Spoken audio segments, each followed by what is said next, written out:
Today I'm showing you how to make an easy balloon stack for Valentine's Day using 8 11-inch balloons. I'm using 4 black and 4 white, some 5-inch balloons which I'm using red for, and then I have my balloon sizer and my balloon pump as well as my topper, which is a heart foil. So let's get started. We're going to start working with the black 11-inch balloons first. I will be sizing these to size 8 inches. I did not want to go any bigger because the topper is not that big. So I was very cautious about proportions, and that is something that you definitely want to look out for.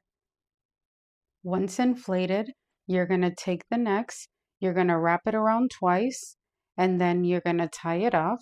And that's not going to come undone. It's going to stay nice and snug. And here I'm inflating the next pair, inflating it and sizing it to the same size as the first one and double tying it the same way.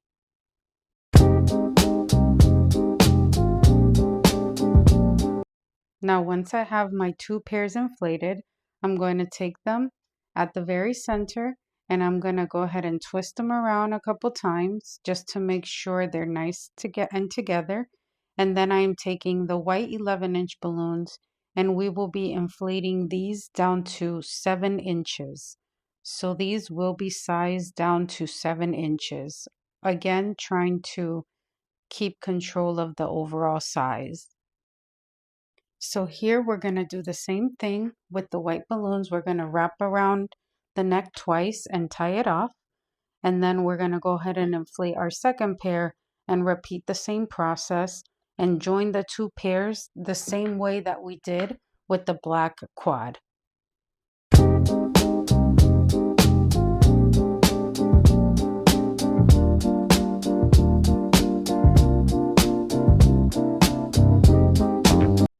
So now I'm just going to take my 2 quads and I'm going to place them on top of each other. And what I'm going to do is I'm going to intertwine them together. So basically I'm going to take the black and bring it up between 2 white balloons. And I'm going to do that for each balloon, kind of like making them switch places by wrapping them into each other. And the reason I do that is so that I don't have to tie the quads together. This gives me a closer fit, and it does reduce the number of gaps that you get in between the spaces. Now I'm going to go ahead and inflate the topper, which is the red foil balloons. I am not going to use my electric pump like I normally would have, just because it is a smaller foil and I do want to have more control over the air that is going in. So I am using my manual hand pump. That way I make sure that it inflates perfectly without overdoing it. To tie in the foil balloon, we're going to go ahead and take a 260 balloon and we are going to look for that point where you inflate the foil, and we're just going to wrap the tab into the 260 and we're going to tie off the 260 2 times. So you're going to make 2 knots to make sure that it stays on there and it does not untie.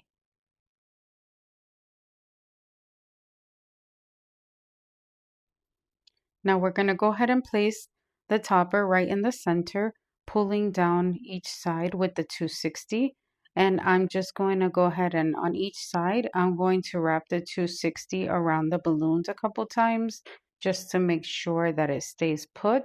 But I will not be tying it off because I am going to show you how you can minimize using any type of glue dots or any type of glue by using that same excess from that 260 that we use for our topper in order to add the 5-inch balloons.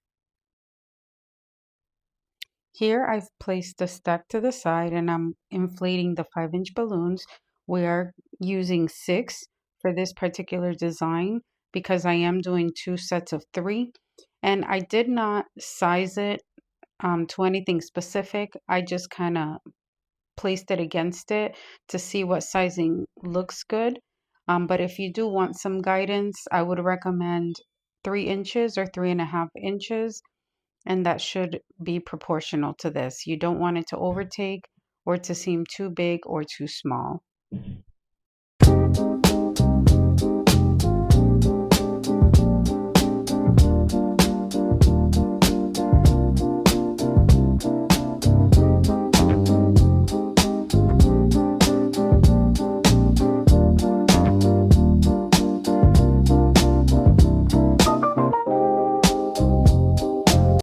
This is where we'll go ahead and tie in our two clusters of three. So using that excess 260 that I mentioned earlier, I'm just placing the first cluster against the arrangement, and I'm wrapping the 260 around a few times to make sure that it's secure. And then any excess, I just tuck in to the back to make sure that you can't see it. And I'm adding the second cluster the same exact way with that second piece that we had.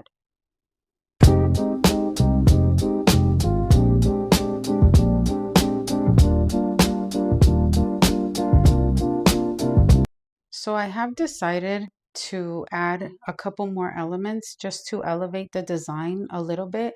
You can most certainly stop here and leave it as such. It still looks very nice.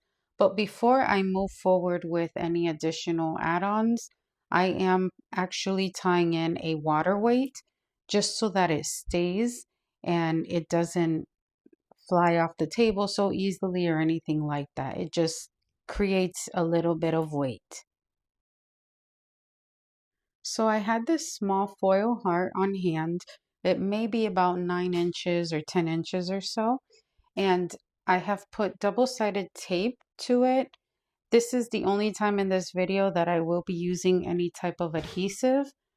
And I am just placing it right next to the main heart just to add something extra. You can always also personalize this if you happen to have a cricket or anything like that, and add maybe a name to the main heart or even to the small heart. So there's definitely other things you can do to add your own touch. Now I'm taking these roses that I have on hand, they are fake, and I'm just using a rubber band, wrapping the rubber band a couple times around the stems, and then I am wrapping it around the balloon just to keep it in place so that it doesn't easily come off. I had tied some white tape around the stem to make sure that there's nothing sharp that would cause any of the balloons to pop.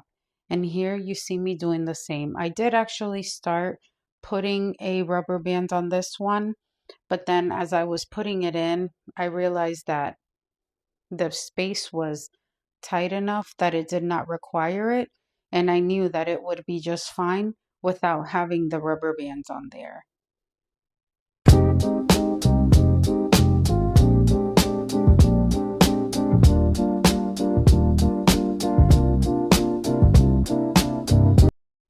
And here I'm just taking another rose, and this time I will use a rubber band for this one because the space is a little looser, so I don't want it to just slip off.